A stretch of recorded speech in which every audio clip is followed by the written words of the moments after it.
தாரகாசுரன் இறந்தாரு, அதை கொண்டாடுறோம். ஹிரண்யாட்சன் இறந்தாரு, கொண்டாடுறோம்.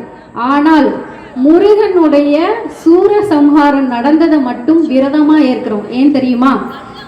7 நாள் ஒரு சின்ன குழந்தை 7 நாள் அந்த அசுரன் கிட்ட போராடுது. நீ நினைக்கிறது தப்பு. உலகத்துல எல்லா உயிர்களையும் அழிச்சிட்டு அசுர உலகம் மட்டும்தான் தலை தூக்கணும்னு நீ நினைக்கிற, அது தப்பு.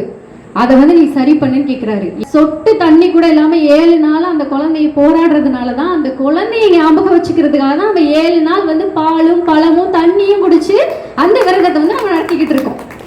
அது மட்டும் இல்ல, அந்த 7ஆவது நாள் என்ன பண்ணிடுறான் அந்த அசுரன், அவன் தான் கேட்கிறான், அதாவது என்னை யாருமே அழிக்க கூடாது, சிவனுடைய மகன் என்னை கொல்லணும்ன்றாரு. சிவனுக்கு மகனே கிடையாது.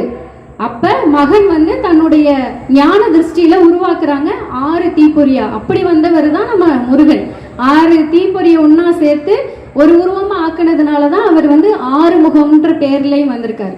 கடைசி நாள்ல காலில் விழுந்துடுறான் சூரபத்மன், என்னை கொன்றாத, நான் செத்து போயிட்டா இந்த உலகம் என்னை கொண்டாடக்கூடாது, உன் பாதத்துக்கு அடியில உனக்கு அபிஷேகம் பண்ணும் பொழுது, உன்னை கும்பிடும் போது, உன் பக்கத்துல நிற்கும் போது நானும் நிக்கணும், அதை நானும் அனுபவிக்கணும். அதனால என்னை கொடியா, சேவர் கொடியா ஏத்துக்கோ அப்படின்னு கேட்கிறாரு. அதனாலதான் நம்ம அந்த 6 நாளுமே விரதம் இருக்கிறோம்.